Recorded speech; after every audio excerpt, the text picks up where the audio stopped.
we're going to be talking about Christmas. Okay. But we're going to be talking about more than just Christmas. Don't worry. We'll be talking about lots of things. But we're going to get started by going into the Christmas stories, and then we'll talk about the accumulation of different ideas as it builds through time. That makes any sense. So, we're going to start this out kind of like a reader's theater. Okay. So I'm going to start this out. I want to paint a scene, and I'm going to just kind of imagine, if you will. And this is a little different. I told you I'm weird tonight. So this is imagine, if you will, these kinds of encounters. So you just put you in here. You're going to be the one who is seeking out the answer to what Christmas is. Okay. So here we go. So the doorbell rings. Regardless of your belief, a large group congregates outside your door, insisting on giving you a message. No, it's not trick or treat. That was 2 months ago, right? And rather than wearing ghoulish or delightful outfits and begging for stuff to rot their teeth, they're dressed more like something out of Charles Dickens, wanting to merely perform, to sing some Christmas carols for your good pleasure. As they eye each other for a signal, a man in a tall stovepipe hat, looking much like Ichabod Crane, blows his pitch pipe. "O little town of Bethlehem," they begin to sing, "how still we see thee lie."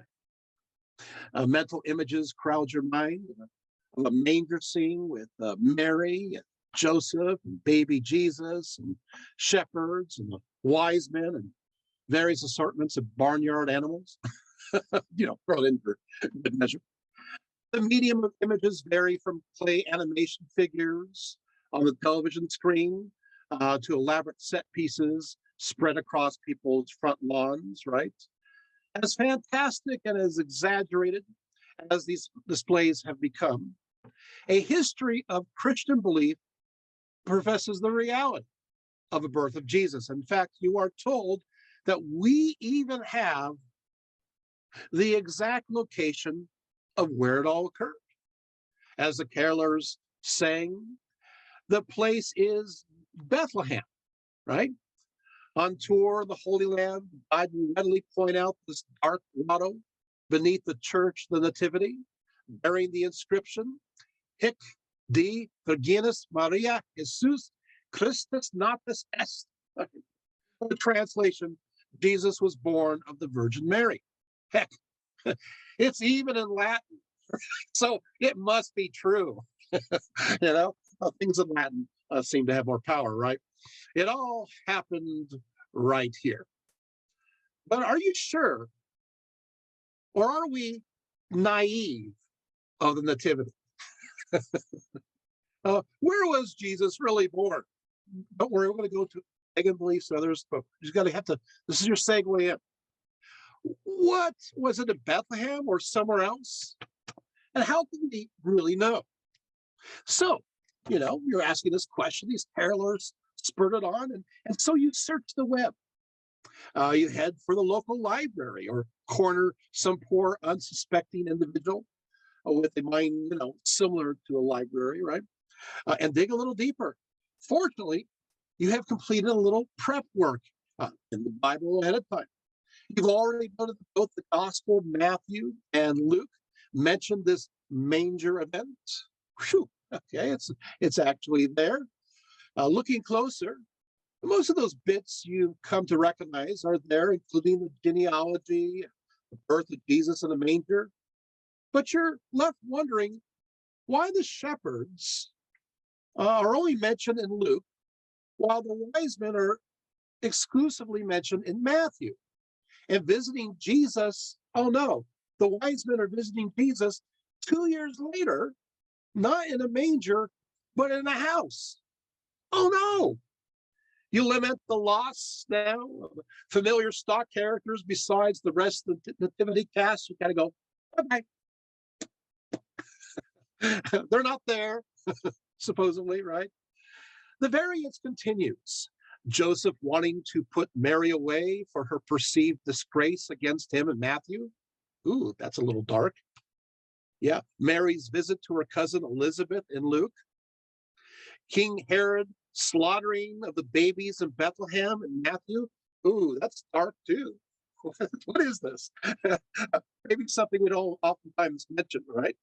The decree of Caesar Augustus in Luke, Joseph and Mary's flight with Jesus to Egypt in Matthew, the story of Simeon and the temple in Luke, a star leading the wise men to a house in Matthew, angels announcing to the shepherds the birth of Jesus in the manger in Luke. Well, what are you going to do now? We chalk it all up to the facts that maybe even two eyewitnesses are never really the same. So what matters most are the central facts, right? With this frame in mind, you return to the common item between the two gospels in the nativity narrative, the genealogy, and you realize, oh no, they don't match. Now what? Perhaps you consider one line is drawn from the father and the other line is drawn from the mother. So you are relieved that at the very least there is a consensus, not a census, that Bethlehem is the place where Jesus was born. Yep, you can be sure of that. So you flip on your TV and watch one of those special in-depth investigations into the evidence for the birth of Jesus. And suddenly a very mild and seasoned scholar informs you that Bethlehem was not really the place where Jesus was born. So it's back to the research and you go. Well, these are just different stories. So hoping to find a list of familiar names documenting the birth of Jesus early on. You want to find documentation. You want to find what do we know historically, right? As opposed to the ideas that we find in the Bible, which can be understood from your own perception. You can see it as historical. You may not see it as historical. But what does history say? And a lot of people, a lot of scholars even, don't even know this. So guess what? You're getting some good information here. So you're hoping to find some familiar names, of these people who record it down, like John or James or perhaps Peter. Confident words as expressed by a friendly fisherman. You instead discover a wilderness inhabited by some rather stark and even forbidding names like Justin Martyr, Origen, Cyril, and Jerome, the latter name making your mind kind of roam at his potential drone, right? You're going to like this, you began with Justin Martyr's dialogue with Tryphon. This is now historical, written around the middle of the 2nd century. According to Justin Martyr, Jesus was not only born in a manger, but also specifically in a cave. Born in a cave. Now, the 3rd century Origen, who lived between 185 and 251, agrees with Justin's statement, stating matter-of-factly, quote, that in Bethlehem, the grotto was shown where Jesus was born, adding that, quote, what was shown to me is familiar to everyone in the area, for the heathen themselves tell anyone willing to listen that is the said grotto of a certain Jesus was born whom Christians revere. As Origen in his Contra Celsius, chapter 1, verse 51. Wait a second. Wait. I'm a little confused. So this is historical. Yeah. But how come it's the pagans who know where Jesus is born? Oh, that's interesting. Yeah, how come? This is a Christian source. So you could call this a hostile source. Does that make sense? Revealing some deeper evidence. So you pause for a moment at Origen's statement, perhaps a little relieved that not only was this famous Christian theologian a 3rd century witness, but guess what? That he actually spent his last 18 years of his life living in the same province in the nearby city of Caesarea Maritima. He knows where it is because he's living in the same area. So he has local knowledge. Furthermore, apparently the idea of Bethlehem as a birthplace of Christ had already entered the realm of common knowledge amongst Christians and pagans alike. After digging a little further, you figure out why. The answer resides in the latter two of your dull white men list, Cyril of Jerusalem and Jerome. Cyril, who died around 386, the on and off again Archbishop of Jerusalem, still has a bit of credibility since he lived in Palestine for most of his life and commanded a legion of resources under his thumb. He should know. Discussing Bethlehem in Judea, Cyril refers to the prophecy of the Messiah in the Old Testament book of Micah 5:4, where it is declared, "Lo, we heard it at the Epithrath, we found it in the plains of the wood." Following this, the 4th century man of letters adds, "For a few years ago, the place where Jesus was born was in a wood." What? It's in a wood. Now, Cyril wrote around 348 CE, this particular piece, and thoughts began to grow. Was Jesus born in a cave within a forest? See, it's fun looking at historical parts, but here we go. Realizing you're not out in the woods yet. See, I told you it could be weird today. You branch out to Jerome. Okay, I'm sorry, use puns. Jerome lived from 347 to 420. Where the full truth finally takes root. Okay, I'm stopping with the tree jokes. Now, Jerome is the most famous for his translation of the Hebrew, supplemented by the Greek within the Old Testament, for what's called the Latin Vulgate. The Latin Vulgate, which is basically the only Catholic Bible until recently. Okay, so he's kind of, there's some credibility there. And where was much of his translation work conducted? Guess what? In a monastery he established in Bethlehem itself in 384, residing there unto his death until 420. If anybody knows the story, come on, it'd be him, right? he's there, right? Surely a scholar of such high esteem who actually lived in Bethlehem itself would know more about this wood around Jesus' birthplace. That he does. There it is.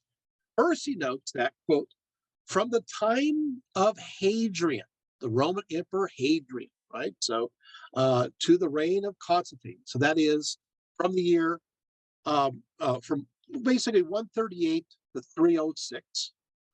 He says the spot had witnessed the resurrection of Jesus, was occupied by a figure of Jupiter. He's talking about where Jesus was believed to be resurrected. On the rock where the cross had stood, a marble statue of Venus was set up by the heathen and became an object of worship. Next, he proceeds to Bethlehem. He said, next, this is to his own hometown church, the Nativity. He says, even in my own, this is a quote, even in my own Bethlehem, you wait, you want to hear this, even in my own Bethlehem, as now, it is the most venerable spot in the whole world, which the psalmist sings, the truth hath sprung out of the earth. He says, I'm still quoting him, was overshadowed by a grove of Tammuz, that is, of Adonis, and that the very cave where the infant Christ had uttered his earliest cry, lamentations were made for the paramour of Venus. According to a very important Christian source, the guy that translated the Latin Vulgate, one of the most famous church fathers, who's living in Bethlehem. You can't get any better source than that, right? No. Says that it was a place of pagan veneration.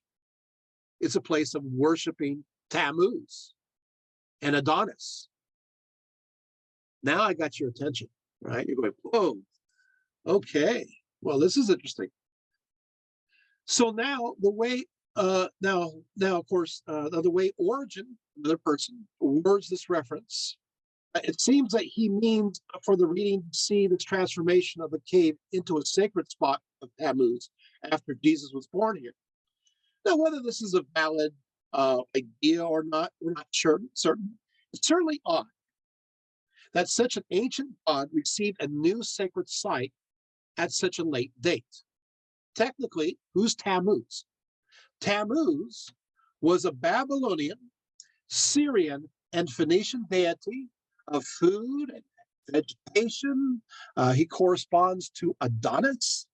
The basic myth relates how the goddess Inanna, or Ishtar, who is a personification of the planet Venus, courted the god Tammuz in the springtime, but by midsummer, he met his death at the time of the summer solstice. So, beginning a month of mourning, starting around June 21st, with the sun now waning in power. In an effort to save her husband from the grips of another goddess of the underworld, Ishtar journeys deep below. When she and the now resurrected Tammuz return to the world above the ground around December 21st, at the time of the winter solstice, the sun's vital power is restored. The days grow longer and spring will eventually be sprung. Many, now how I have to say this, many Jews once adopted this god as their very own. Many Jews did. The book of Ezekiel declares, behold, there sat women weeping for Tammuz, Ezekiel 8:14. And where were the worshipers of Tammuz weeping now? Yes, in the very cave where Jesus was said to be born. Suddenly, you know exactly why the pagans mentioned by Origen earlier, so familiar with the spot that would later be built over by a church, the Nativity. Uh, they were worshiping there too. That's why. That's everybody. That's why when people go, "Hey, where's where Jesus born?" The local pagans will say, "Oh, we know where that is," because now we know because they're worshiping there too. And according to an extremely good source, that's not questioned. You just didn't know about it. You guys having fun yet? Are you guys learning more than you knew? You know, whether it's mythology of Jesus or not, that's not the point. The point is what people believe is true. That's what we're studying. Now, all these pagan accoutrements, as you can figure out, did not a happy Christian make. So, because they knew that this time. So, John Wilkinson, a noted early Christian scholar, indicates that this quote may well have meant that Bethlehem site could not be visited for a time and had given place to an alternative way to venerate at the cave of Christ's birth.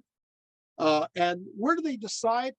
A place called the Old Cathsema.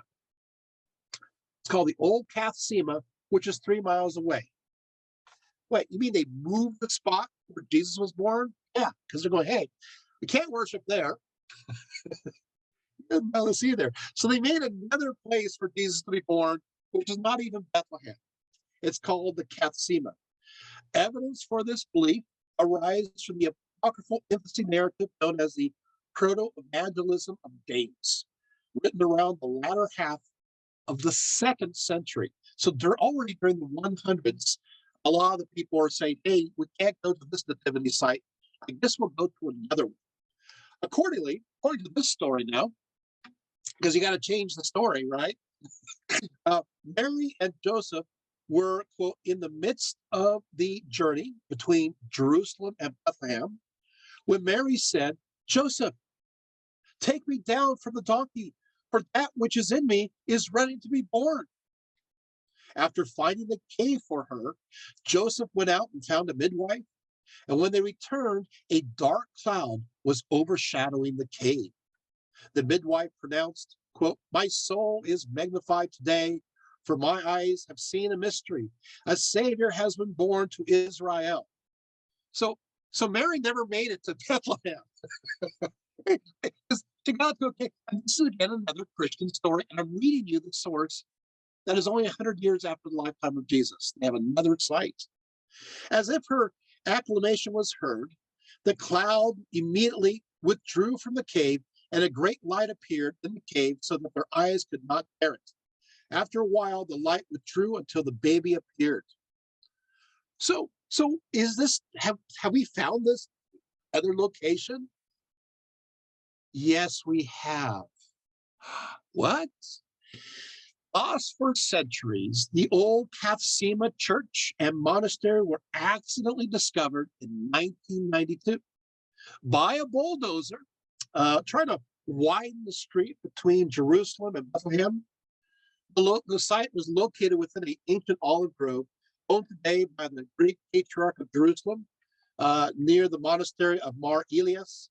Um, when excavations were renewed in 1997, archaeologists discovered a grand and sophisticated octagonal pilgrimage church that was built as late as the 5th century CE, with earlier levels extending to at least the 4th century, if not earlier.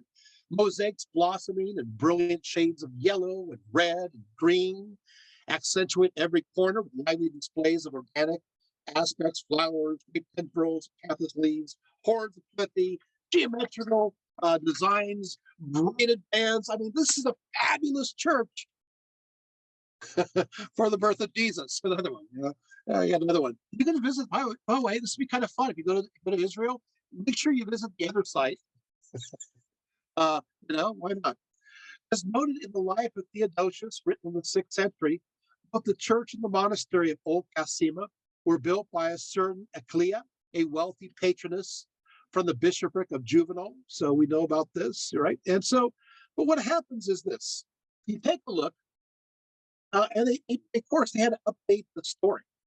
So they say that she had built a church here in honor of the Immaculate Mother of God and ever Virgin Mary during the time of the Blessed Bishop Juvenal.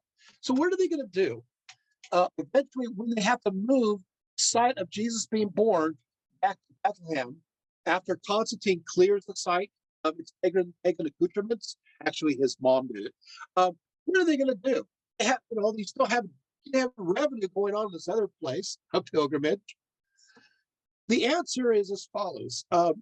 So the name is Kathsima, and that seems all Greek to you. It actually means seat. And what they do is they make up a new story. And the new story is Mary and Joseph are on their way to Bethlehem, and Mary gets really tired, and she has to sit down at the edge of this kind of a rock kind of ledge because she's so tired. And so it means a seating place. So this becomes venerated as a place where Mary sat and then continued on the way to Jerusalem. Isn't that fast? To Bethlehem.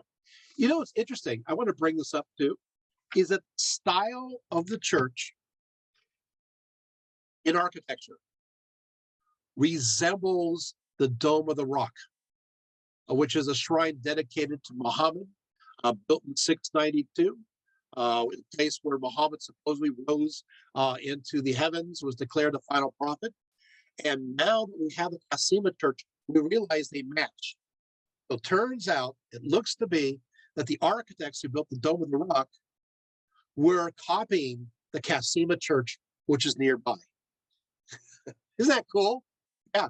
So that was the earlier prototype for the not a mosque, but for the site. There's a mosque, Alaska Mosque, next to it. For the site of the Dome of the Rock. It's the prototype. Okay, so what happens now? Well, with the thought of singing "Oh Little Cave 3 miles outside of Bethlehem," "Oh Little Cave 3 miles outside of Bethlehem," doesn't seem to work very well. Seeming a bit of a mouthful. Your thoughts again turn back to the Church of the Nativity. Most sources recognize that Helen, the mother of the Roman Emperor Constantine the Great, as the initial founder of the Church of the Nativity in 326. And so now they build a church and they clear it of all the pagan aspects, and now it's rededicated. And now all those Christian pilgrims feel like, well, they can go there now. Like I said, you're going to learn way too much in this talk. Okay, well, there we go. We think we have it figured out. We take a look.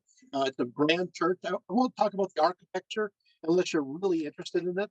But I do find it fascinating. I do want to mention that Jerome is buried there, uh, who I just talked about, near the place where Jesus was supposedly born. And guess what? If you go there, you realize it is a cave. Yeah, it was a cave. It's covered, the grotto that was covered then with gold and other accoutrements, and then built around it. So there, it was a cave.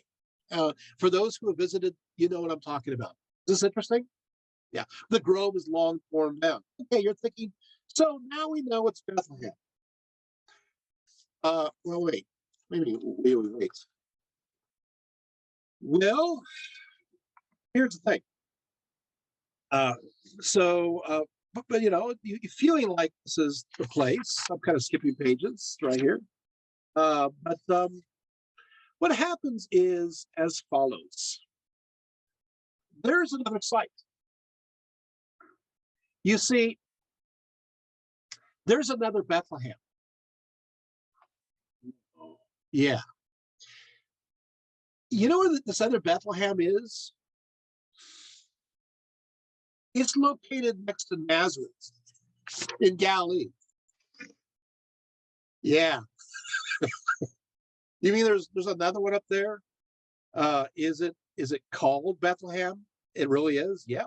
So now you have a problem. So what happens now is that there is the other one, the other Bethlehem. It's about 7 miles northwest of Nazareth in Galilee, which is where Jesus lived until he began his ministry. So while Mary and Joseph would have had to travel over 100 miles on foot from Nazareth to go to Bethlehem in Judea for the census, the, the, the Bethlehem in Galilee was literally in their own backyard. If this theory is true, it means that Joseph's hometown was simply nearby Galilean Bethlehem. But this assertion also contradicts the context of the Gospel of Matthew, which specifically says it's Bethlehem of Judea, not Galilee. Many scholars will say, well, that's just convenient because they want to fulfill the Davidic declaration that it's in Judea, but it really is here. So, working under the auspices of the Israeli Antiquity Authority, Israeli archaeologist Evren Oshri has unearthed a massive Jewish community established at this Bethlehem in Galilee. It started in the beginning of the first century.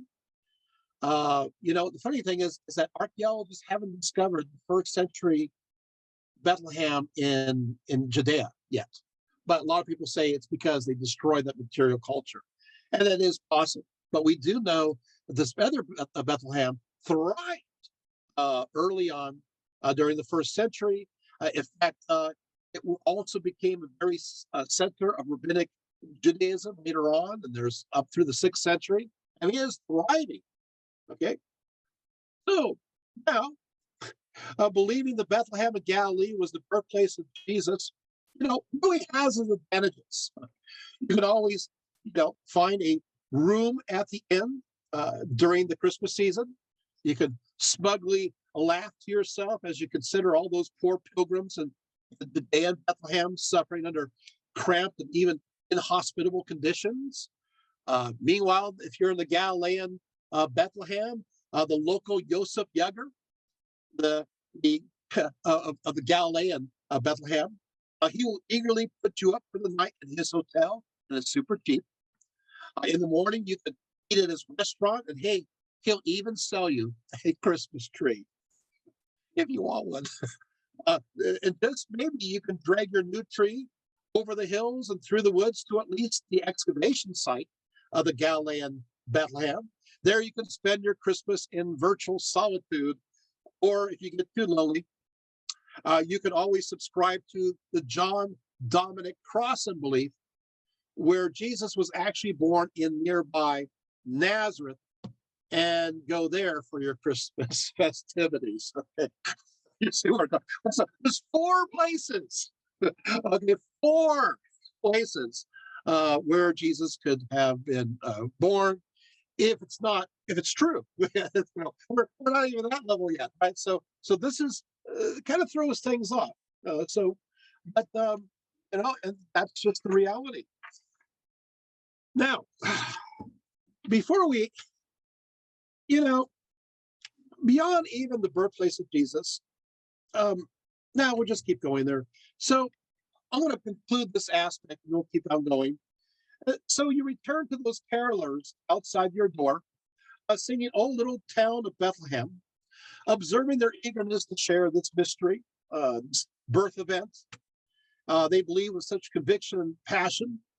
Suddenly you feel a kind of special because these carolers are actually trying to make some kind of effort to bring you joy and happiness. And why be like a Scrooge and just smile and invite those carolers in for something warm to drink? That's what I tell you. It doesn't matter in that sense. So whether we're naive about the nativity, but there you have it. But there's other situations. So I kind of close this little section off. Does this help kind of get you the perspective? Once again, there's no argument against the point where these are Christian sources that do talk about some of these different locations. So this is early Christian writings that are important. If you're Catholic, Jerome was one of the saints of the church. So was Justin Martyr. So it's part of whether you like it or not. Even Pope Francis would say, "Yeah, Dr. Rico's right. Sorry, we validate church tradition." And so it could be it was a cave dedicated to Tammuz at a certain point. Wow. If you're Catholic, you're going to have fun with your priest.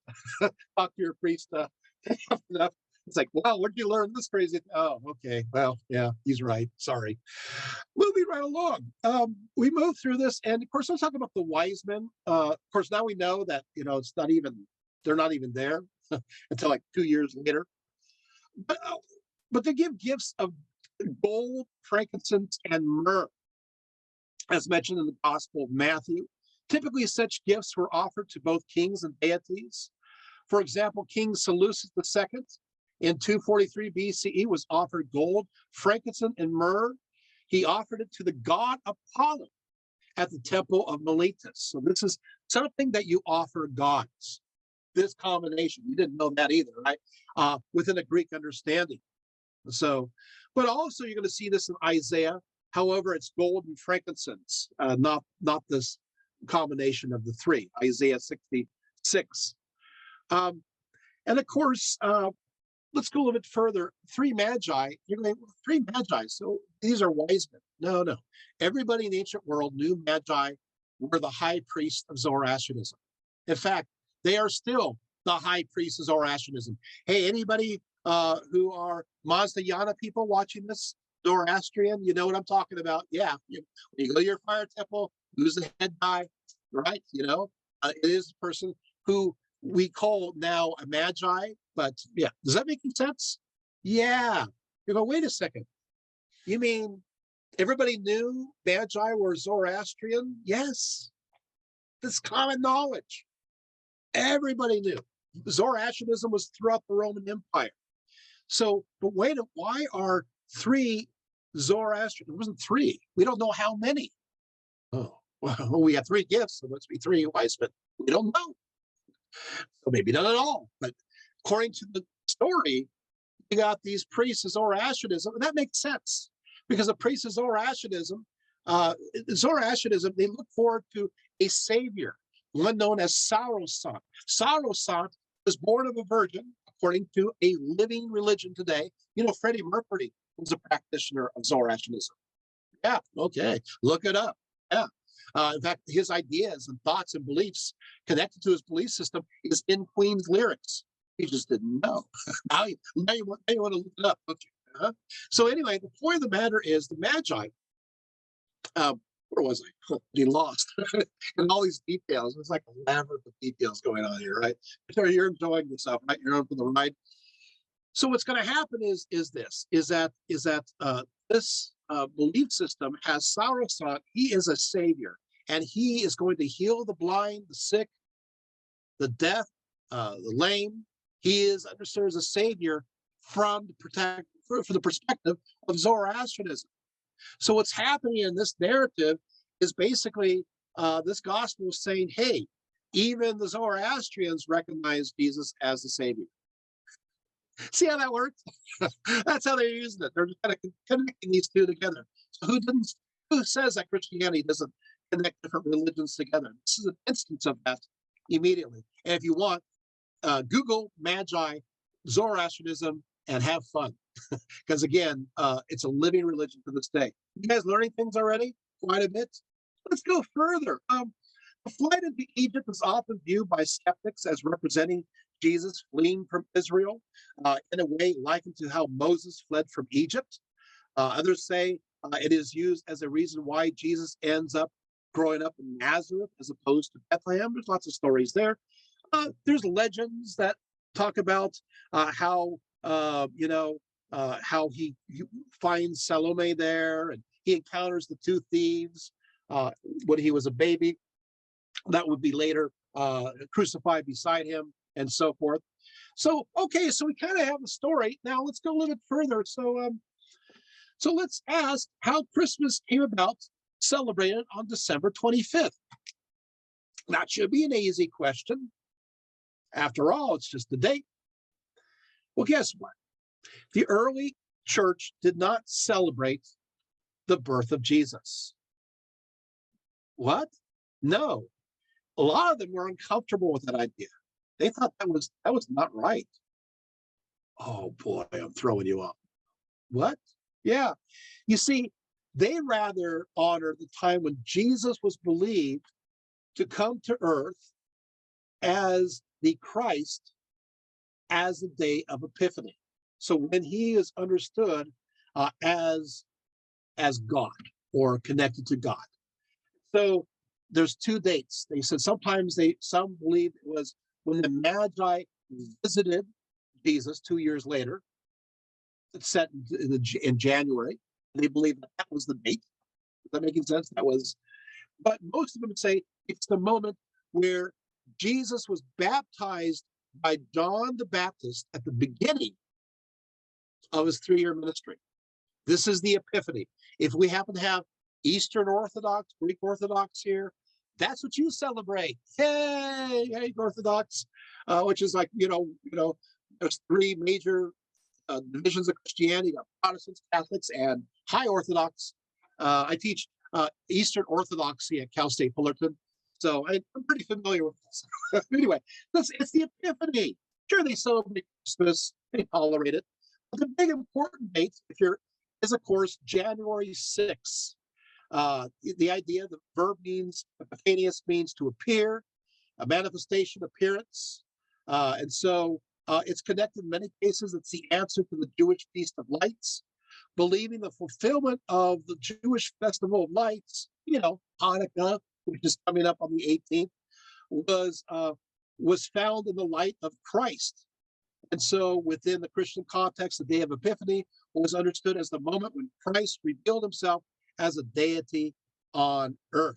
So this is the day, right? So that's what they believe.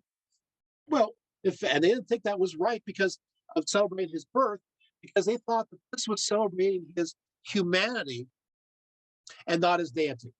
To celebrate his physical birth is focusing on the manhood of Christ as opposed to his godhood. Is that making sense? The early Christians, I have the writings. I have a full stack of them from the first, second, third centuries, and they didn't think this is too kosher. Yeah, I know. It's kind of throwing you off. Okay, what if you did say, well, we should just kind of maybe observe the day of Jesus' birth, in an honorary sense, not in a holy sense, like the day of the Epiphany. So they come up with this date. So Clement of Alexandria, towards the end of the 2nd into the 3rd century, says, well, okay, if we have to choose a day when Jesus is born, it's going to be May 20th. May 20th? Well, yeah, it should be the day. But he had competition because other Christians said, no. It should be April 18th. And others said, no. It should be April 19th. They want to correlate with the last zodiac dates for the signs of Aries and the first sign of Taurus.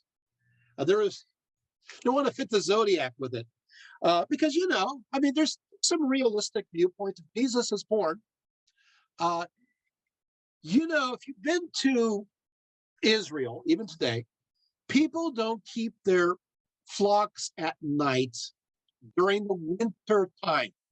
It's too cold. They keep them in, those poor little frozen sheep. The story narrative talks about, shepherds out there with their flocks. That would be the spring. That would be the summer. That would be early fall, not the winter. So, of course, early Christian beliefs are going to have it in the spring. Does that make sense? Yeah, it does. It does, and I'm giving you the exact dates. So they go, well, it's got to be maybe, yeah, why not maybe April? There was a camp for May 28th too, though. In other words, in the late 2nd century, the only proposed dates for the birth of Jesus were the spring of the year. This changed in the early 3rd century. Hippolytus of Rome proposed that January 2nd was the day.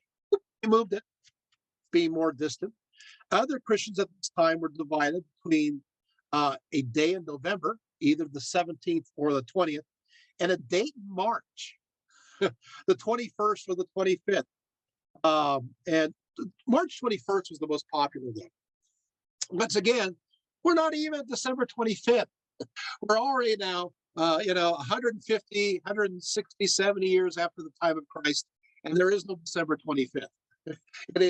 It is different dates. March 21st was the most popular because many believe that was the date when the sun was created, S-U-N, which was on the 4th day after creation, believed, and coincided with the date for the spring equinox. Justin Martyr believed Jesus was probably born on the same day the sun was born. Justin Martyr, a very famous Catholic 2nd century saint. And he proposed such a belief as early as the middle of the 2nd century, but did not mention anything about celebrating that day because, again, we're not going to celebrate that day. We want to focus on the Epiphany, not the actual birth. Yet by the year 243, I told you this I'm going to be very exact about my evidence. The year 243, a Latin treatise asserted, using this reasoning, that Jesus was born on March 21st because the sun was born on the same day, bringing the solar connections with Jesus's birth. Now we get the sun connected with Jesus. With Christ as born on the same day as the sun on March 21st, by the year 273, it was very popular. Many Christians decided to move the date of this Christ birth to March 21st during the spring equinox, and it became very popular. Well, it was only, now you can see the sun worshipers are going, this is pretty cool. We're going to kind of get involved with this. So, hey, this is the time when the sun was born. No, there's another day that's important, the Natulus Solis Invictus on December 25th, which is around the winter solstice. We could celebrate then too. And many people said that Aurelian, the emperor, who was sympathetic to Christians, kind of thought this idea was kind of cool. Where do we find the evidence of the change? When does it move to December 25th? I actually have a Latin calendar and own it. It dates from year 354 CE. It mentions that the first Christmas was celebrated on December 25th by the church in the year 336. So Christmas Day was not celebrated as the birth of Jesus until the year 336, the last year of the Emperor Constantine's reign. With this said, for a long time, the Greek East refused to observe December 25th and continued to view the day of Epiphany on January 6th as a day that receives a commemoration. And to this day, I'm going to date it, 2022, The Eastern Church still celebrates the Epiphany Day as important. Got it? Wow. All right. At this point, however, da-da-da, another holiday enters into the conversation. That's right. Well, now we're in December. There's another holiday being celebrated in December, and they're going to start getting confused. And that is Saturnalia. That's right, Saturnalia. So now it begins, Saturnalia that existed long before, now starts to amalgamate with Christmas. Now, this festival is dedicated to Saturn. It was originally celebrated on December 17th, and the Romans, being Romans, they just kept adding day after day to this ongoing party. You gotta love the Romans. It's like, hey, why don't we celebrate on the 18th too? We'll do that. Let's do the 19th. By the end of its development, following time of the Republic, going into the time of the Empire, they're celebrating all the way to December 23rd. Like I said, you gotta love those Romans. They love the party. So December 17th to the 23rd, we're gonna have fun. So, and of course, this is close enough, as you can see, to the December 25th date. So you can see where ideas will start to merge together. According to Macrobius, who wrote in the 5th century, the Saturnalia was a festival of lights. What a coincidence, right? Utilizing abundance of candles or oil lamps connected to the winter solstice for the rebirth of the sun. See the idea of rebirth? Makes sense, right? You can see how these days are going to amalgamate together. I love going into the exact details, the mechanics of how these concepts come about. And if you're listening, you're going to know exactly the dates and when and how all this comes about too. Is this fun? Yeah, I'm arming you. Of course, the problem is you're not going to be very fun at Christmas. Like, it's like, be quiet, stuff your mouth with a stocking. Hung hair. Okay. During this observance of this day, the wool around the feet of Saturn's statue in a special location, which is in the Roman Forum, the wool is removed from his feet, which means that Saturn who is also known as Kronos, right, by the Greeks, is released during this period of time. You know how Jupiter defeated Saturn and all that story. Well, guess what? He gets free for a week to take over everything. That's right. He's placed on a fine couch and he's carried around various celebrations over the next week. Obviously, it is believed that Saturn bestowed bounty enough to re-enliven the world that was dying. The world is dying because of the winter time. It's like, hey, let's bring Saturn. He's going to liven things up because he's connected to fertility. And because he's also chaos. He's very chaotic. And so he brings chaos to the universe. And so he decided to do something. He reverses the rules of the established order. The 3rd century Neoplatonist philosopher by the name of Porphyry viewed Saturnalia as representing the first libation for souls, and secondly, allowing for their dissolution as they faded away from the waning sun. Saturn was, as an agricultural god, and he demanded blood to empower him. But you're not supposed to have human sacrifice. Yeah, the Romans figured that out. Yeah, we can't do things like the old days, like human sacrifice. That's out. What we can do is have gladiatorial contests, and then they will kill each other, and that will be the shedding of blood.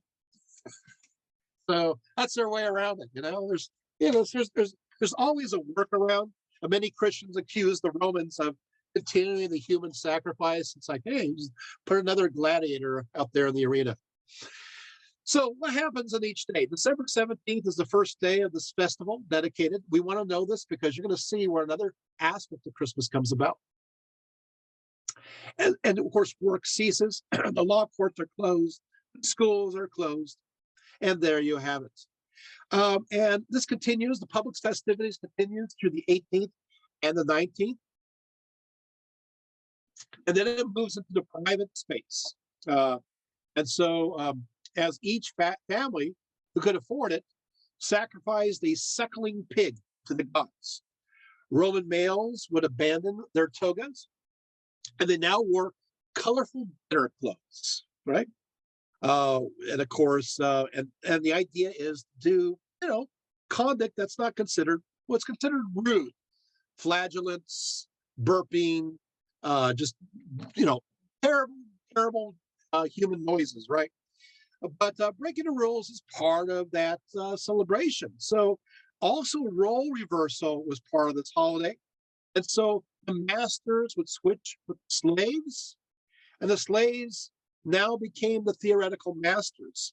Of course, within a dining context, the slaves were served their food first, and then the masters second. Men and women were allowed to mingle freely with no divisions.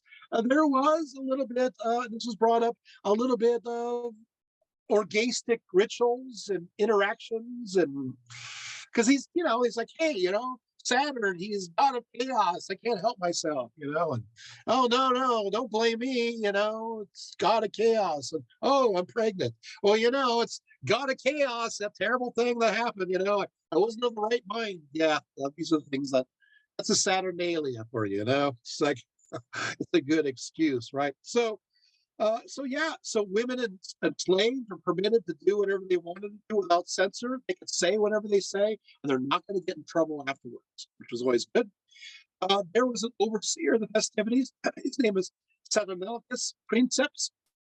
He's the equivalent to the king of fools, who went about making arbitrary and funny rulings.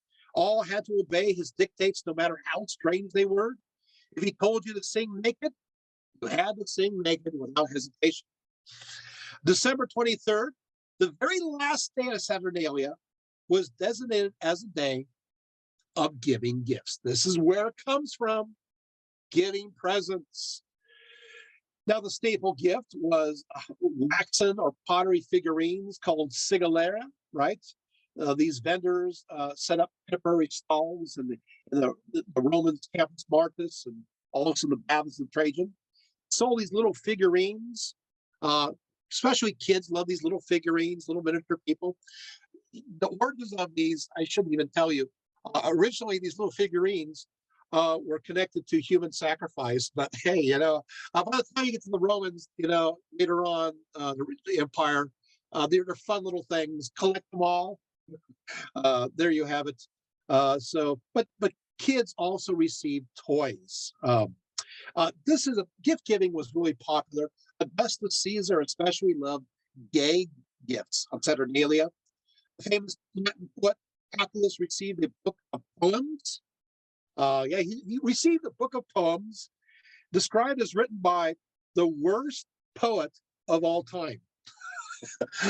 His friends intended for him to suffer with mediocrity. It's like, oh no, these poems, they're awful, terrible. You're a great poet. You have to read terrible poetry. Okay. So they also receive regular gifts. And I'm going to tell you, from Martial, he's a Roman poet, he gives a list of gifts that people would give each other on during the celebration of Saturnalia. Knuckle bones, cool. Dice, toothpicks. Don't ever give me toothpicks, please. No. Pipes, okay. Writing tablets, money boxes, balls, combs, perfumes. Now we're talking, right? People still give perfumes to this day, right? Masks, hunting knives, axes, spoons, cups, lamps, so basically dishware, tables, statues, books, sausages, and even pigs. Oh, and pets of all different kinds. Oh, this is time when you get exotic animals, including parrots. Oh, and clothes too. So basically, they gave whatever we give today, but they're equivalents. Now, etiquette demanded that the more you value a person's friendship, the higher the value of the gift. Or at least if you can't figure out a gift, I like this. The Romans did this. I can't figure out what to give you. You know what they gave you? The sesterces. They gave you how much money they would have spent on your gift. Yeah, I love it. It's like, well, what am I worth? I couldn't find what you wanted. Just pay me, okay? And there you have it, the cash gift. Yeah, leave it to the Romans to come up with the cash gift. That's them for Christmas. And that still goes on all the time. It's like a gift card, says Margie. Yes, yes, absolutely. Also, during the Saturnalia, both homes and temples were decorated with evergreen boughs. Sounds familiar? The reason being that the evergreen stayed green and hence lifelike even during the winter months when other trees lost their leaves. And so they became the symbol of continual vitality, even the symbol of everlasting life. In essence, amidst the season of death and the waning sun, the evergreens symbolize the continuity of life itself. To bring the boughs to the community was then to magically bring the continual fertility of nature to humanity. Hence, the continued abundance would be ensured. And so you bring this fertility magic to your house. Sometimes laurel branches were substituted for evergreen branches. Of course, in general, these ritual actions were condemned by Christians. Latin Christian theologian Tertullian proclaimed, "Let them over whom the fire of hells are impotent, affixed to their posts, laurels doomed presently to burn. To them the testimonies of darkness and the omens of their penalties are suitable. You are a light of the world and a tree evergreen. If you have renounced temples, make not your own gate a temple," unquote. So some of these were put on the gate as well. So the Christians would say, no, don't do this. And of course, the Romans are, yeah, of course we're going to do this. The same custom, this is now the Indo-European connection, the same custom the Romans did, others observed as well, both the Celts and the Germans. So it's not like they got it from the Romans. Does that make sense? It's that it's an Indo-European practice. All those who have Indo-European root languages, this is common to all of these, not only Western Europe, but moving into Eastern Europe as well. Does that make sense? You guys got it? It's a larger context. So it's not who invented what first. It just people just all did this in Europe. Now, okay, so what happens is in Germany, and the Celts, they kind of went further, deciding that as opposed to bringing the boughs into the homes, they sometimes brought small trees into the house in pots. And I think this is kind of cool. Small trees. So rather than cut the tree, you bring a living tree into your house in a pot, and that brings that life in, you know. And so, and this is, of course, during the time of Yule, right? Now we get to Yule, right? As for Yule, this Northern European observance occurred around the time, guess when? As, of course, the winter solstice. By moving that date of the Christian celebration, you're seeing this from like April, May, to December into the time of the solstice. What happened is by doing that, you've automatically made it connected to all these other beliefs. Does that make sense? Whether it be the Saturnalia or Yule, these interpretations will now come about. These already pre-existing ideas. As Christianity spreads, it will incorporate these earlier ideas. Okay, so this is a time of ale, drunk and plenty, and fire rituals. We'll talk more about that in a few seconds. Let's focus on the tree at first. Various celebrations. Well, eventually, people thought, you know what? It's just, it's pretty hard because what they started to do is they used to bring in the whole tree, and they'd stick in the tree that's actually torn out into the hearth, and that was kind of difficult because you have the cracking. This is in your home, and so the Yule log idea seemed to be a better idea. Kind of cut it to size to kind of fit better, as opposed to having it stick out of your hearth and possibly burn your entire house down. Right. So the idea is bring in the good luck. So the Yule log, when it burns, it is believed that the sacred energy from outside goes into your home and vivifies your household, right? So what happens is Also, the light is correlated with the increase of the light to be revitalized following the winter solstice. And so magic words are said as it burns for various benefits for the next year. The magic from the Yule log is believed to have magical healing properties. As I said, the Yule log was cut down on Christmas Day. The first person to visit the family is supposed to strike the log with a poker. How many sparks fly is said to reveal how much good luck you will have in the next year. So just make sure you do it quite a bit, right? The Yule log tradition continues, but instead of magic words, prayers are said instead by many groups. Once again, the Indo-Europeans, but other aspects of Yule. It's fascinating. You guys ever heard of the Yule goat? That's right. You got to have a Yule goat. Yule goat was made out of straw, and it honored Norse god Njord, or Saturn, who also was a god of agriculture and plenitude. But this Yule goat was not only celebrated in Scandinavian traditions, but celebrated in other places as well. The idea, of course, is that the sun it re-enters the sign of Capricornus, which of course is Capricorn, which of course is the word for cornucopia, which means horn of plenty. These goats are connected with Thor, who has a sky chariot that is guided by two goats, Tenjir and Tenjor, right? And also, of course, you also have the idea of the Slavic Kolida, which is Yule. You have Dazbog, god of the fertile sun and harvest, who is represented as a giant white goat. So you have lots of these goats, and they would have processions. And guess who they add in the procession? You got it, goats, right? So it is said that the last sheaf of grain is believed to be magical for the end of the year, and that's also called a Yule goat. Also, you got Yule singing. That's right. That's right. Waisling, right? Waisling. And of course, the word waste hail, be thou hail means be in God healthy. And of course, what happens is they would sing these songs, do house visiting, going from door to door. Sometimes they would sing for food, but sometimes they would take a whistle bowl filled with a toasting beverage that's warm around the streets, and then actually offer this warm treat to your various family and neighbors. I like that. They come to the door and, hey, would you like something warm to drink?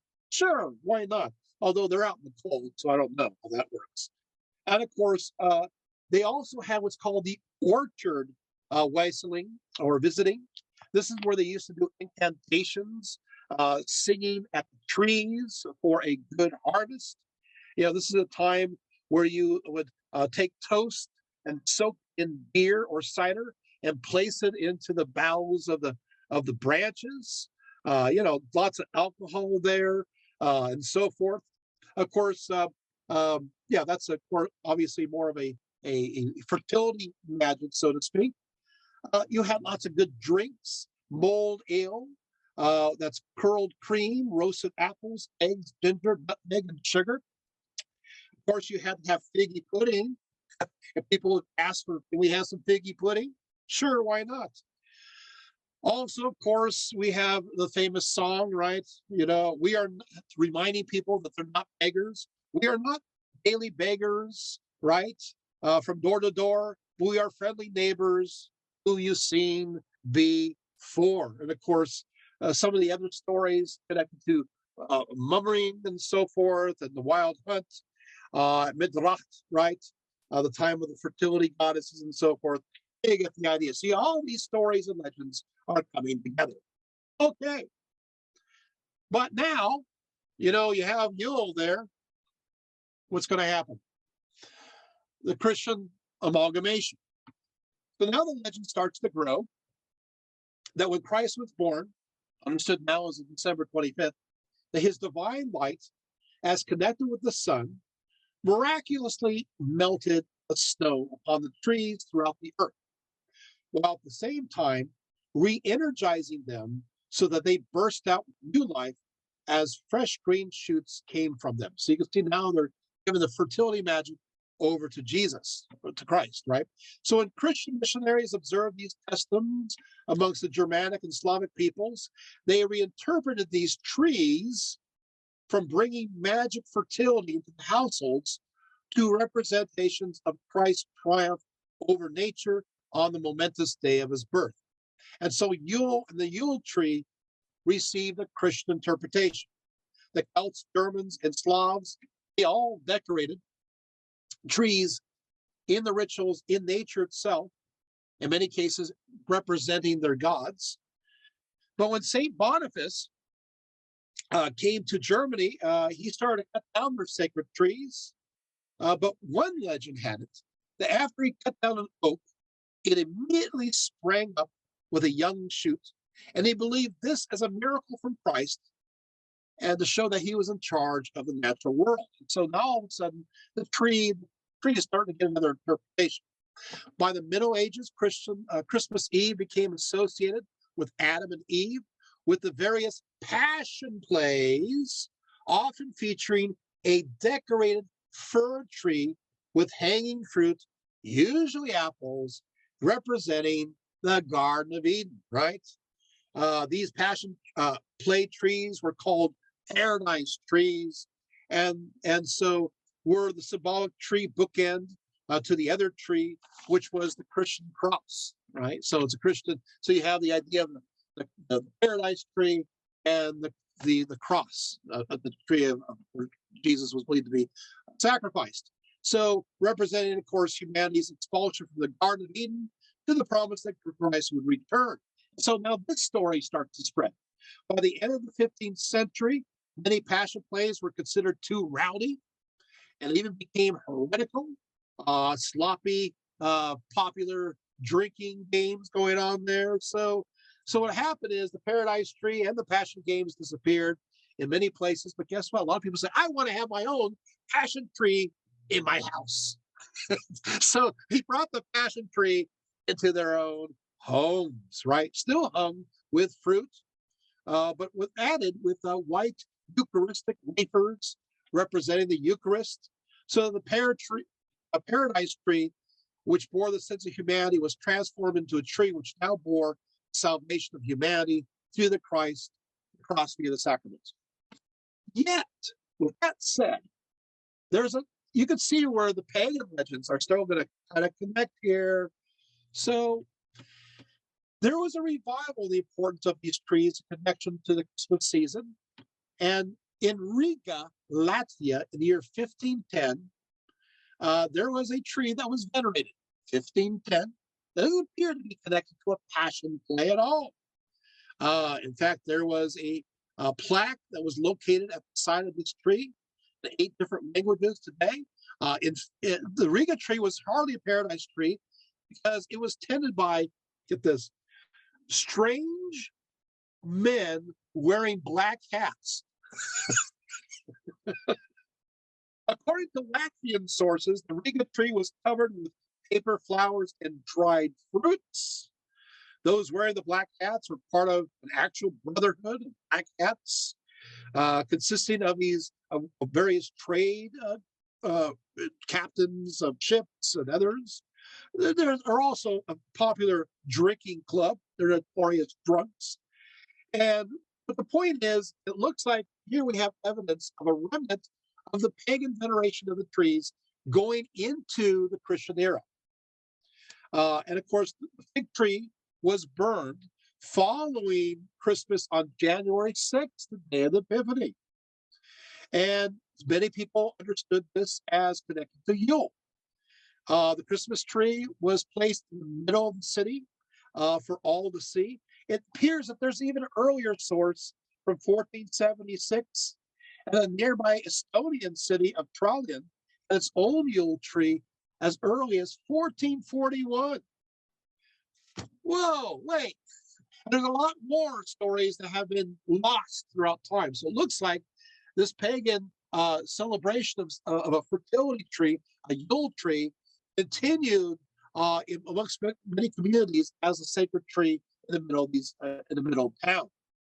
Now, The one that's connected directly as being a paradise tree was the one in Strasbourg in 1521.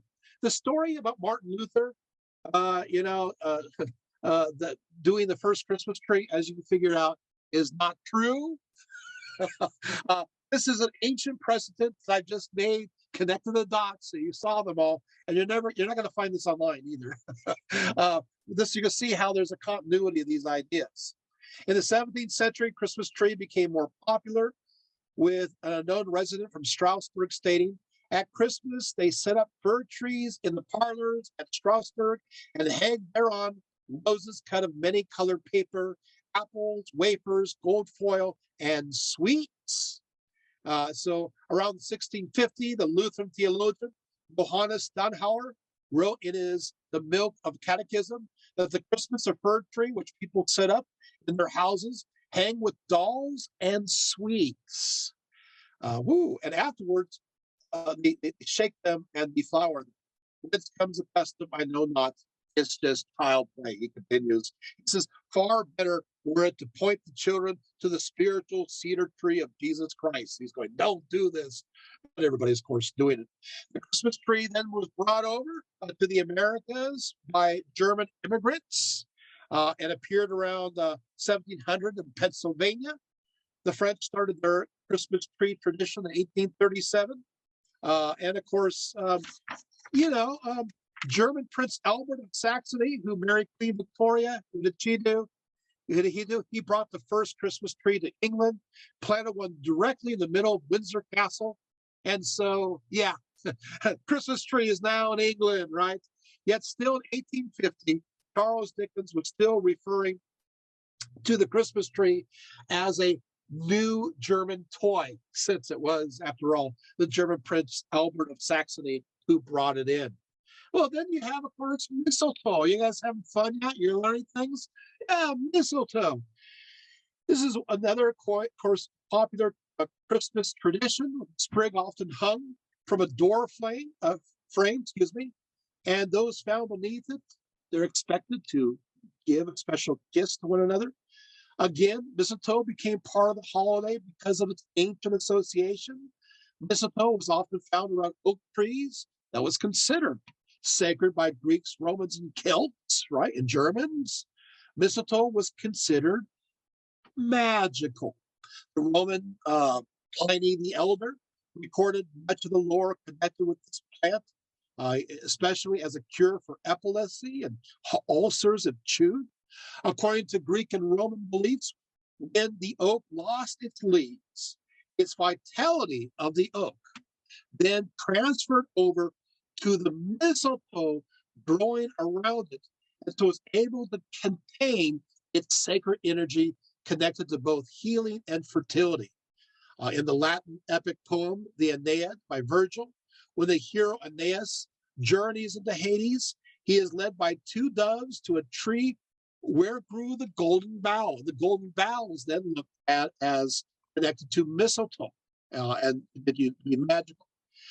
Because mistletoe was connected with both magical protection and fertility, it became a common custom to tie it in bunches and hang it in front of the homes to either attract good fortune or to ward away evil spirits. And this custom even extended to barns also for, horses and cattle. We need to have benefits from this mystical plant too.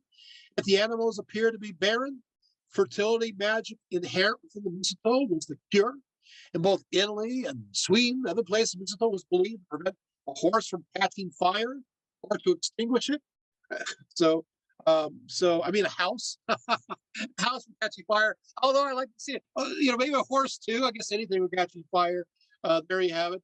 The Welsh believed that mistletoe placed under the pillow gave you good dreams, but most of all, it's connected to fertility magic. That's right. And so what will happen is that if you kiss under the mistletoe, good luck. You don't only get a warm romantic kiss. You may also have a warm bundle in your arms in 9 months, according to the mistletoe magic. So there you have it. Sometimes the wreath is placed flat, decorated with 4 candles, Later on, they say it's earth, air, fire, water, but this is a modern interpretation. Still, it did represent the renewing fires of life. And so you'll see these various depictions. And let's go on to nativity scenes. Nativity scenes, by the way, were popularized by St. Francis of Assisi. It was intended to convince Christians to focus more on the birth of Christ and not the materialism of gift giving. And so that's where it comes from. It really does come from St. Francis. When it comes to Santa Claus, I know I don't have a lot of time, but I do want to talk about some highlights of Santa Claus, because we covered all the other topics, right? So let's give a little time for old Saint Nick. Why not? It's quite a pick. Okay. Was there such thing as a Saint Nicholas? And the answer is absolutely yes. I have been where Saint Nicholas was supposedly buried. Actually, not supposedly, he was buried. Within the last year, they found the area of his tomb, excavated it. So cool stuff. So, but Saint Nicholas does exist. He was born in the latter part of the 3rd century, between 260 to 280, in the small port city of Patara, located on the Mediterranean coast of modern Turkey. So Saint Nicholas, yeah, he's Greek. And so what happened is fortunes were made and lost in these various trading communities located along the Lycian coast. Nicholas's father was very involved in the trade of wheat and made his fortune that way. Ancient legends tell us that Saint Nicholas was a gift from above in answer to their parents' prayers. And so a fruit of their sacrifice. According to one tradition, a church under construction in Nicholas's hometown of Patara suddenly collapsed upon the boy. His mother's lamentations to God brought a miraculous movement of the stones, allowing the son to escape unharmed. So Nicholas became very prominent. He became a bishop of the city of Myra. He underwent persecutions during the time of Diocletian, so he was thrown in prison for a period of time and suffered. But he was, of course, released later on. We imagine Saint Nicholas as being, jolly and generous. Not exactly jolly. He was at the Council of Nicaea, according to many legends and stories. And accordingly, the person Arius, who came up with the belief system, it's called Arianism. We won't go into detail about this belief. It's the idea that there was a time when the Son was not Jesus. The Son was not, and so therefore the Son was a creature of the Creator because he's limited. Because there's a time when he began, when he was born. So anyway, this was a belief system. It was answered for the Council of Nicaea. Well, it turned out that St. Nicholas is so angry at Arians for saying these beliefs, he actually beat him to a pulp with a staff. It's like, wow. Like I said, not very jolly, Some of the stories are not very exciting. Like, for example, he got the city of Myra exempt from taxes. Woo-hoo, thank you. Thank you, St. Nicholas, for exempt from taxes. All right. But most of the stories of St. Nicholas are recorded about, I'd say, 200 years after his lifetime. You do have various stories that I will not go into length, although some of these are pretty, this is too interesting. Okay, I'll tell you a few real St. Nicholas stories before I get to some of the chimney stories. What? Wait, was St. Nicholas? Wait, I got to tell you that. So you kind of go, okay, I guess I'll keep. So what happens is as follows. I'll tell you one story before this. There's a story of the 3 generals. The story follows that the governor of Nicaea had taken bribes to condemn 3 innocent men to death. But on the day set for their execution, St. Nicholas arrives and stops the execution, and upon his authority has the 3 men released.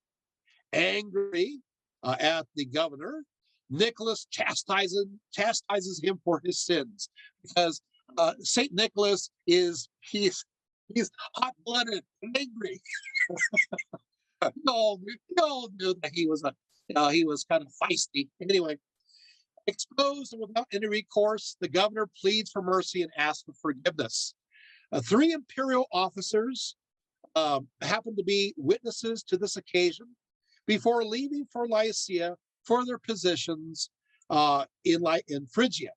Yet when they returned, they were accused of treason for crimes they did not commit by the prefect, who was basically also secured a sentence of death by the Emperor Constantine.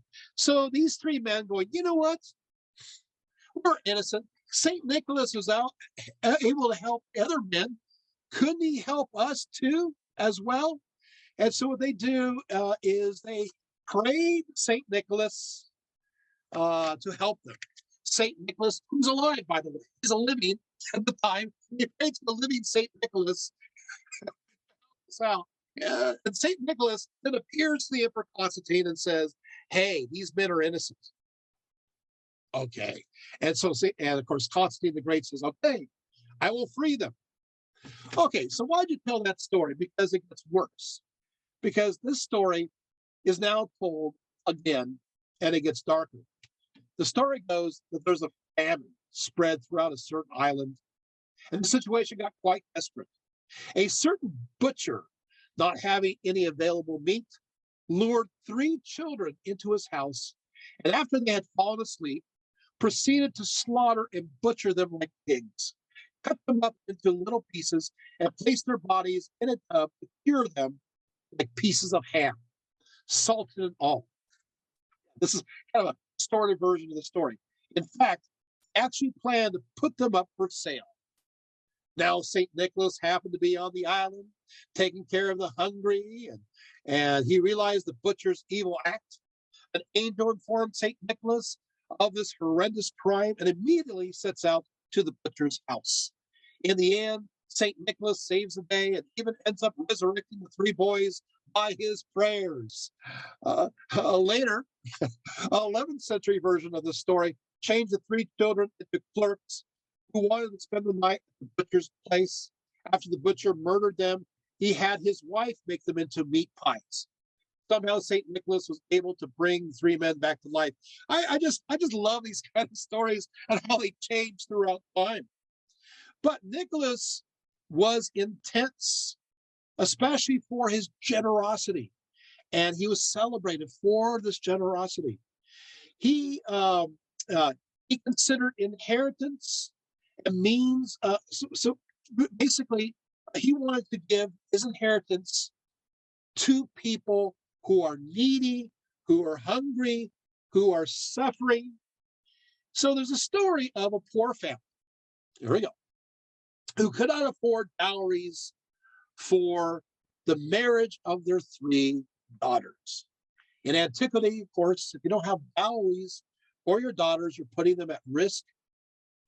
Sometimes you would sell your daughters away without a dowry to slavery or prostitution. These particular young damsels checked off as nice on Nicholas's list, and he met their needs by throwing 3 bags of gold over the family's fence, attempting to remain anonymous. Each of these bags of gold intended for their dowries. This, of course, becomes the symbol of St. Nicholas, 3 bags of gold, 3 balls, which, of course, is connected to your local pawn shop. Where it comes from. Now, this particular story has variations you want to hear. In one version, Nicholas gave a dowry for the first girl through her open window. But when he found the other 2 girls had closed their windows, he threw the dowries down the chimney. Dramatic pause. Another version of the story has St. Nicholas throwing 1 bag of gold to each daughter over 3 consecutive nights. An even more extravagant tale has him throw the bag of gold over a period of 3 years. The night before each one, the daughter arrives to the age to be married, which was then when they're about 12 years of age or 14, depending on the version of the story. There's actually a father of the daughters who happens to be around, but he's just too plain broke to afford. In these versions, he wishes to find out the identity of the secret benefactor. Upon the advent of this third daughter's moment of coming of age, he hides an expectation, discovers that the benefactor is none other than the famous Saint Nicholas himself. Now, there's two versions of this story that follows. In one, the father actually catches Saint Nicholas and thanks him profusely, but the saint only says that he's not to thank but God alone. When the man asked why he gave in secret, Saint Nicholas responded, because it's good to give and have only God know about it. In the second version, Saint Nicholas discovered the father's plan, and yes, you guessed it, drops the third and final bag of gold down the chimney. Now get this. There are actually two versions of this one. You want to hear this. In one version, the daughter simply finds the bag of gold in the chimney. In the second version, this daughter had been washing her stockings. That's right, stockings, and hanging them out to dry the night over the fire so they dry. And guess where the bag of gold goes into? That's right into the stocking. Oh, wow, right. And so you got the chimney and the stockings. Now you're thinking, but don't the pagans? Yes, the pagans have these stories, but not the stockings. Does that make sense? Not the stockings. So what happens is this. What will happen is that this is where they would leave the gifts by the hearth, by the chimney. Does that make sense? Sure, you have the idea of Odin, or Thor and so forth. You have the chimney aspect, but not the stocking part. The other part is you lay the gifts out. If you come from a northern tradition, I'm Dutch, so yeah, it's by the chimney. It's not in the stocking at first. Does that make sense? So variations upon variations. Okay, so where do we go from here? Well, yeah, so what happens is that this Nicholas does connect seafaring. Well, we won't talk too much about that. I just want to mention that he gets confused with another Saint Nicholas of Sion, who is not a good guy. He goes around, and he's a later saint. He's not even from the third to the fourth century. He goes around attacking pagans and attacking the Temple of Artemis. He's not the same guy, but they, of course, legends being legends, they conflate the two together. But one thing, so you have the beginning of the combination. I want to kind of skip around there, but Saint Nicholas does die December 6, 350 CE, and he's buried. And of course, yeah, you can visit his gravesite in Turkey. Well, now these stories. Oh, by the way, if you're curious what happened to his body, the Italians take it. They steal his body, but the place where he is still remains, the coffin and so forth. St. Nicholas landed at Bari in Italy on May 6th, year 1087, at the ripe old age of 700 years old. So construction immediately began on the magnificent church in Bari, which was consecrated on October 1087. But still, Myra claims that they still are the original site where St. Nicholas was. So you could choose to do whatever you want to do. St. Nicholas stories, of course, start to spread, and they get into, to Central and Northern Europe. And indigenous pagan elements now start to mix in. And the Alpine region of Europe, you have one who's called the Wild Man, described as immense size, having shaggy hair, wreathed in ivy, and often carrying a branch or even an entire tree. You will know that throughout European traditions, even today, Santa Claus, Father Christmas, or whatever you want to call him, is depicted wreathed in ivy and holding a tree. This is from the Wild Man. So as the St. Nicholas story spreads to the north, it takes on these other indigenous earlier beliefs and takes a hold of it. Now, the wild man lived deep in the woods, in the forest, in the most wild regions, as far away as humanity as possible. And so, so he's always at the fringe. The wild man's always at the fringe. And as time goes on, the ultimate fringe would be the North Pole. So you can see how these stories come about. So the wild man was akin to other wild deities of the forest of nature, including the Greco-Roman Pan and the Green Man of the British Isles. But, by the 6th century, I'm going to give you his name. Pope Gregory made the wild man out to be the devil himself, meting out punishments rather than gifts. The wild man, now he's the bad Saint Nicholas. He's the alter ego of Saint Nicholas. He's the devil. Well, you can see what's going to happen here. Indigenous beliefs. We can use this. So ancient customs are die hard. And so aspects of the wild man deity slipped into St. Nicholas and St. Nicholas himself, as he's fully embraced by Northern Europe at the 11th century. I'll give you an exact date. Even more parts were applied to, he must have an assistant. Especially when it comes to his evil characteristics. So it's like, so the good stuff goes on to St. Nick, and the bad stuff goes on to this other guy, whoever this other guy. Hence, you have the positive Santa Claus who gives out rewards, and you have the rather negative assistant who gives out punishments. You see how this works, especially since now the papacy is seen as the devil. You can see what the local festivities are going to be. So if you've been to Deutschland, and I was actually in Germany during Christmas time, which is not, it's earlier. it's all that thing going on there. The Christian holiday and the pagan one earlier on. In Germany, the punishment system is known as Elsbruch or Knechtruchend, right? In Bavaria, it's known as Klaubauf. In Austria, the sidekick is known as Krampus. And in the Netherlands, where I've lived for 7 months, also here during Christmas time, this helper is known as Zwarte Piet, or Black Peter. Amongst the Czechs and Slovaks, this assistant is sometimes simply called the devil. See how they took so the Czechs and Slovaks are just say, hey, you know what? We're going with this. We're just keeping the devil. We're not going to even play with it. Krampus is sometimes, having seen this directly, Krampus, not the personification. I want you guys to worry. Krampus is quite a revolting figure indeed, having horns, painted ears, and covered with bells and dragging chains.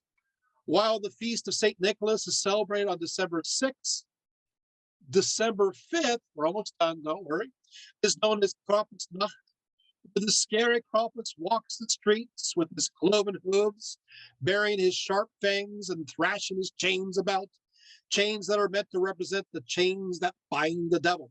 Yes, Krampus is the quintessential anti-Santa. He often carries bundles of birch branches called the Ruten, with which he swats bad children. The Ruten derives from ancient pagan initiation rites. Of course, he sometimes modernizes holding the whip too. And if the kids are really bad, he will grab them, stuff them in his sack, and drag them straight away to hell. Krampusnacht is also a drinking celebration where it is recommended to always offer Krampus himself distilled fruit brandy. Further north, St. Nicholas amalgamated with the living, so with the long white-bearded deity known as Woden by the Germans and Odin by the Norse. Odin was known to live at the furthest reaches of the north in Valhalla and was believed to fly through the sky during the winter solstice, which takes place between, December 21st to 25th, rewarding the good and punishing the bad. As I mentioned earlier, there are two legends connected to the hanging of stockings or shoes. See, in this case, it's the shoes. That's right. We don't want the stockings. It's the shoes, right? So, and you leave it. That's when I grew up. We leave the wooden shoes. Remember, I'm Dutch. My dad's Dutch. We would have the wooden shoes, and the wooden shoes were, we had the stockings too because we're spoiled. Anyway, I'm not double it up. But the wooden shoes was where you put all the stuff and goods, and then of course you put the stuff on the side. So, and of course, you have obviously Odin flew about the night sky. His eight-legged flying horse, and of course, you know how that works. Eight-legged, you can see where this is going to be translated over to individual, flying, not horse, but reindeer, right? Although Sleipnir and the other, they needed to eat now and then, and so they looked for food. So children would put out in their shoes or their boots straw, carrots, or sugar for the horses. And then often Odin would reward these children by leaving behind candy in their shoes or boots or even toys. With this said, there's no evidence for this practice until the similar legend of St. Nicholas arrived in Northern Europe, with many scholars determining that upon hearing that story of St. Nicholas, that they adapted it to suit Odin legends. Others say that's a bunch of hooey. And so you're going to have, this is where scholars like to spend all their time fighting. Let them fight. I still think it's a great story. The flying reindeer, right, in association with Santa Claus, originated in the Northern Europe, where, of course, reindeer are thought to be found in plenty, along with flying animals of all kinds. For instance, the Norse god Thor flew through the air during his storms in a chariot pulled by flying goats. One is called Gnasher, and one is called Cracker. And of course, in 1823, Clement Clarke Moore accesses these legends of the storms in "'Twas the Night Before Christmas," and for his reindeer, the name's Dasher is modified, is a modification of the word Gnasher from one of Thor's goats. Why Donder means thunder in Dutch, and Blitzen means lightning in German. Also, perhaps Odin's eight-legged horse morphed into eight tiny reindeer, or perhaps not. Where's Rudolph? I'm not talking to you. I love Rudolph, though. Okay. And I'll sing Rudolph the Red-Nosed Reindeer at the end if you want me to. In the Netherlands, of course, this is now my heritage right there. St. Nicholas became Sinterklaas. Sinterklaas is, okay. And did not fly. He did not fly for the North Pole. No. You know, on the sleigh drawn by eight tiny reindeer. No. He rather takes a steamboat from Spain. That's right. It's now a televised event in Holland, occurring 2 weeks prior to his celebration on December 6th. As for his assistant, he has not elves, but the mysterious, even scary Zwarte Piet. While the rather more Sinterklaas, by the way, Sinterklaas, he is skinny. He's not fat. He's skinny. He rides his horse from roof to roof. It is Zwarte Piet who does all the dirty work, proceeding down each chimney laden with gifts. That's why he has become sooty. But of course, if you've been bad, you'll find switches in your wooden shoes. And fortunately, I never found any switches, so I've been a very good boy. Okay. Of course, obviously, St. Nicholas will become very popular as a saint in Russia. Nicholas' journey, however, eventually, how did he become as fat and rotund? Of course, I didn't have time to go through the English stories. I would just say, St. Nicholas, Father Christmas. You Brits who are watching this, right? You know he became really popular during the time of Henry VIII. I just want to tell you that it's interesting to take a look at Henry VIII. He loved Christmas. And you look at Henry VIII, and you look at images of Santa from that time, you're going, you know what? That looks like Henry VIII. It's like, okay, so we'll stop there. Henry VIII, as far as when it comes to that, Henry VIII. So you get the idea. There you have it. And we talk about British, the English, the figgy pudding and so forth, mummering and so forth. So Nicholas' journey, eventually, of course, you have the arrival in the New World. We'll talk about, I'll just mention that Nicholas entered the Main Street when patriots formed the Sons of St. Nicholas in 1773. And of course, eventually, you're going to have a work on St. Nicholas Day in 1809 titled The Knickerbocker's History of New York. This work captured folk traditions and fostered them with flights of imagination to portray Nicholas like an elfin Dutch burgher with a pipe in hand, anonymously distributing gifts through chimneys if necessary. So this work brings together, thank you, you New Yorkers who are watching this, are going, let's just make a shorthand version of St. Nicholas and just kind of blend everything together. And that's what you get. And as a result of this, from this, you have Irving's story that goes into pop culture, 1823, titled A Visit from St. Nicholas.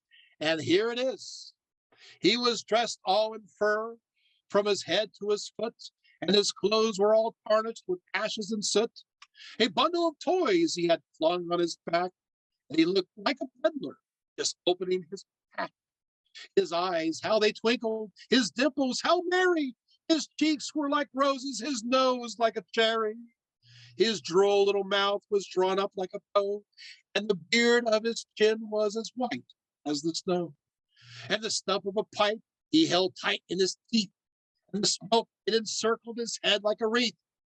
He had a broad face and a little round belly that shook when he laughed like a bowl full of jelly.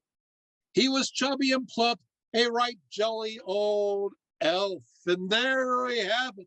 Oh, oh, oh, oh, oh, oh. And so what will happen is, obviously, this is the night before Christmas. This becomes very popular. But then commercialism sets in.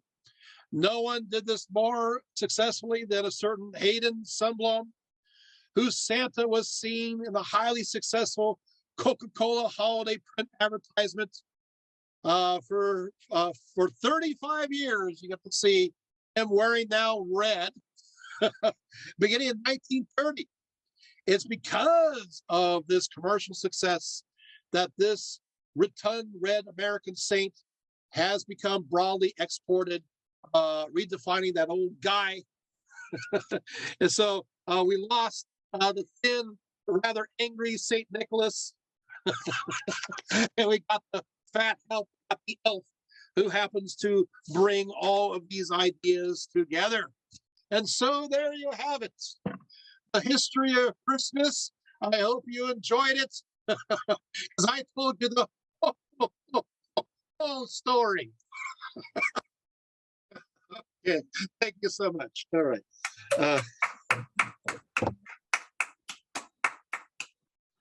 Wow. So thank you, Thomas. As I lose my voice. Did you guys enjoy that? Was that fun? Yes. So any questions? I'm sorry. Told you I haven't had enough sleep. I've been grading. I heard that there was a Siberian connection as well in regards to the yurts being snowed in, and that the Siberian mushrooms.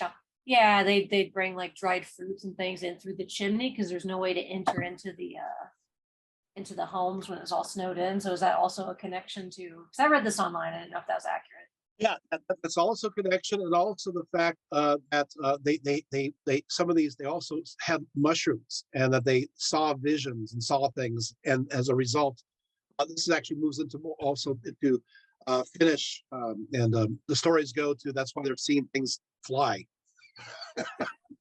They're on these mushrooms. Yes, there's not a lot to do during the winter. Okay, so there you have it. So yes, that's another story. Yeah, there's a lot of stories. In fact, one thing is that what's happening is Christianity, Saint Nicholas that exists, but then he becomes like this weird legend. And then what happens is that it starts integrating wherever Christianity spreads, it integrates with anything that's indigenous, and then it mixes together, and that's how it all comes about. Right from Christmas tree, the mistletoe. By the way, of course, obviously the device thing, and the caroling comes from this where they would go from door to door to get the Christmas carols from. So does that make sense? So yeah, so we kind of all these stories, all these tales come together.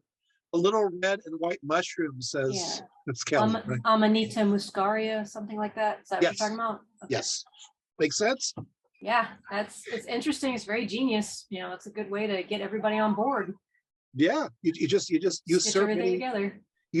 indigenous beliefs and say, yeah, yeah, that's the story. Yeah, that's what I've been teaching the whole time. Yeah, good job. It's like, oh, we can have, nobody wants to. I gotta tell you, there's a little secret here. Christmas throughout the world, I mean, this season is pretty cold and dark, especially the north. And you got to have some fun. There's got to be something. And the last thing they want to have is a Christian saint or a church say, hey, guess what? You know, the little one fun thing you had, the day that you had, we're going to take this away.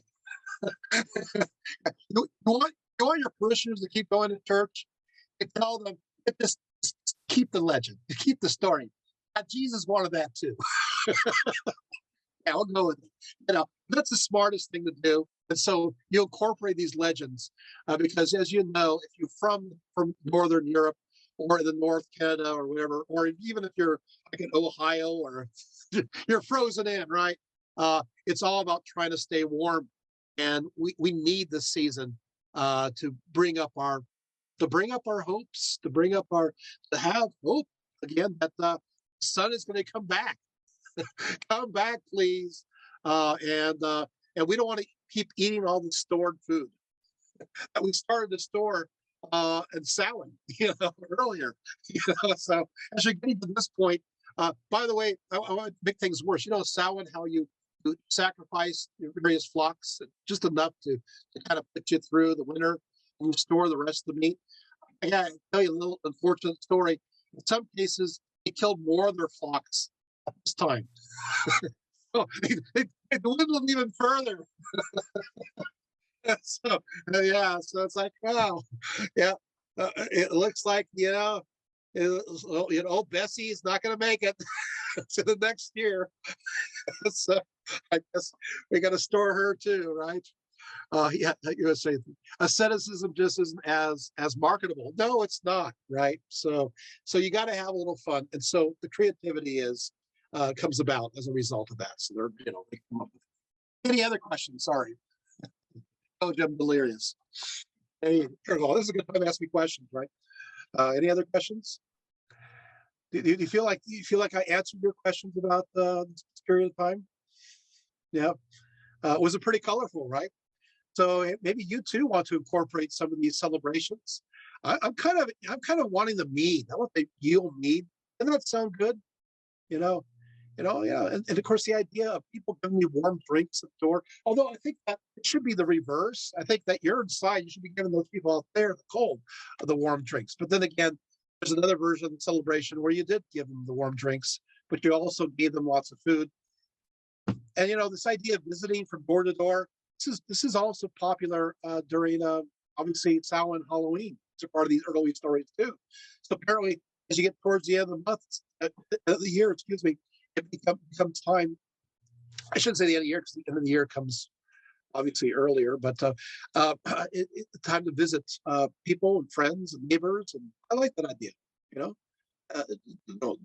Holidays about people, visiting people, having libations, telling stories, laughter, and of singing.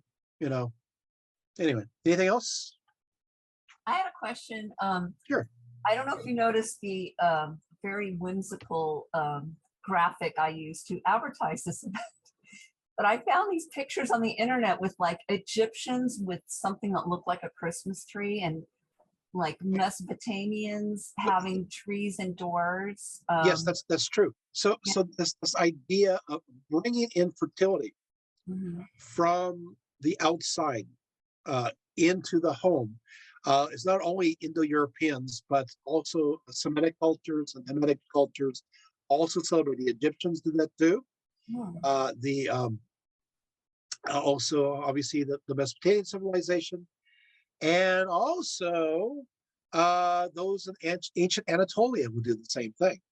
What they would do, however, is they would, because you don't have, they would take, in some cases, they would take branches from an olive tree, and they'll put wool on these branches, and they make them the wool into looking like raindrops, and they put that on the front doors or their gates of their homes, and they believe by sympathetic magic this would bring fertility as well as rain and other kinds of things to your home. Now you're learning something that nobody knows. So, and this continued even amongst the Greek populace, even after it adopted into the local belief system in Turkey. And then what happens with the exchange of population during the early 1920s, the Greeks went to Greece, that tradition disappeared. It continued all the way into the 1920s. These traditions and stories happen in different places as well. Yeah. Oh. So yeah, the idea of bringing something, the idea is you want to bring something that is living into your home. This is also, remember in Samhain, you have the bonfire. What do? They dance around, the fire, and they build the heat up, and the idea is you want to invigorate the sun to have enough energy to get through the winter season.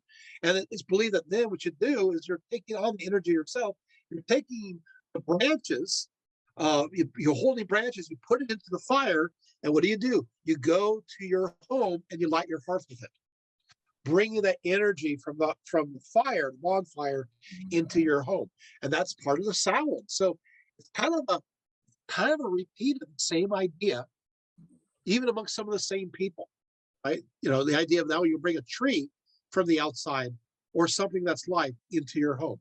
We're always wanting to bring life into our home because we want that fertility out there to be in your home so we can have babies. so they'll have to be, work for you later on in life. Although you're not going to live very long anyway. Your kid will be like 10 years old and you've died of old age at 35. It's the thought that counts, right? Your legacy will continue on. So it's also for health. It's also connected not to just offspring, but also health for yourself and healing. And that's where the mistletoe comes in. You bring with these boughs, obviously, mistletoe too. And that has magical elements. That's a golden bough, right? You bring that into your home, and that gives fertility. And it's fertility magic. All of this is fertility magic. You also have the same kind of tree stories in Syria. So Lucian of Samosata talks about that, and I know that means gibberish, but that's somebody from the second and into the 3rd century. He talks about these rituals too. And connect also to venerating sacred trees. Sacred trees, though, that's a whole other talk that we haven't done. Yeah. That we could do sacred trees. I also have a talk called Sacred Mountains. That seems pretty accessible too, but just throwing that one out there. Well, we got the Middle Platonism scheduled. Yay! January 12th. So think about maybe sacred trees and sacred mountains, because that's accessible to a general public. Yeah. Anyway, any other questions? Are you guys having fun yet? Yes. Yes. Yes. This is kind of fun. Yes, I had a ball. So Okay, good. just throwing that in. Good, because that's on the list from Roman times as a gift. Ball. So that better than a toothpick. My God. You're great. I don't want a toothpick, but all And right. Huh? And pets and Yeah, but for perfumes though too are Yeah. there's good stuff. Pretty much the gift giving, even though you have gifts, many of these traditions, the idea of course the wise men giving gifts to Jesus. It's the reality is the Roman Saturnalia is really the one that is all. It's the one that gives us the gift giving. That's the one that really gives it for the same kind of reasons that we give it today, I would say. And then that tradition will spread into Northern Europe. I mean, Northern Europe, I'm sure you leave your shoe out and you get some candy and toys, but the gift giving aspect is the Saturnalia concept. Does that make sense? So I tell you though that the Northern traditions did not, they kept going. My grandpa talked about that. My grandpa, of course, he did have a stocking. The youngest stocking, what did he get? It was expected you get an orange. So yeah, every Christmas my grandpa got an orange because that's what his grandpa got, and that's what his grandpa before. And orange is like such a big deal, during the winter. It's got an orange. Thank you, God. Yeah, I always got an orange in my stocking when I was a kid That's right. because So my that's part mother of always got one in hers. Yeah. See, that's part of that tradition. That's that earlier Northern European tradition. I could never figure out why it was a big deal. We live in California. The orange groves are literally right around the corner. Oh, I know. It's a cheap way of doing it. It's like you live here. We're going to give you 5 oranges instead of 1 in Minnesota. It's like, yeah, it's right now. You just walk down that doesn't happen anymore. But there you have it. So the gift giving really is Saturnalia kind of thing. The Christmas tree really is all these different stories from all different places, and basically it's fertility magic. And of course, I think I covered it all. Yeah, I didn't talk about elves, but we figured that out. That's a whole other story. So, any other questions? Or are we okay? Well, thank you, Tamara. Yeah. All right. So, I guess I'm going to release you guys. I did lie. I said I was going to sing Rudolph the Red-Nosed Reindeer. I didn't, but I can't lie because it's the Christmas season. So, so if you want to sing along, you can. You know the lyrics. And otherwise, I'll be singing by myself. So you guys ready?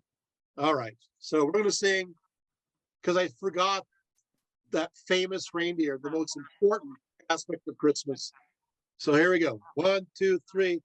Rudolph Rudolph the the red-nosed red-nosed reindeer reindeer had a very shiny shiny nose. nose. And if you ever saw it, you would even say it glows. All the other reindeer used to laugh and call him names. They never let poor Rudolph join any reindeer games. It's a long song. Then one smoggy Christmas Eve, Santa came to say, Rudolph, with your nose so bright, won't you guide my sleigh tonight? Then the reindeer loved him as they shouted out with glee, yippee! Rudolph the red-nosed reindeer, he'll go down in his story like Charlie Brown. I don't know. There we go. This wasn't more wacky. It's even more crazy. But hey, I gotta tell you, it's Christmas season, and I'm still working on grading finals. So I want to wish you all a good night.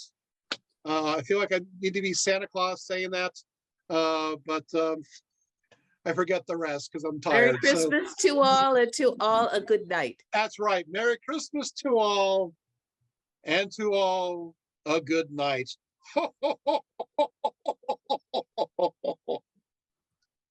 Thank you all for joining us. This Thank was you. awesome. All right. Well, and happy holidays, everyone. Happy holidays. Thank you. Thank you, Margie. Thank you, James. Thank you, everyone. That was fun. You guys have fun. Be well.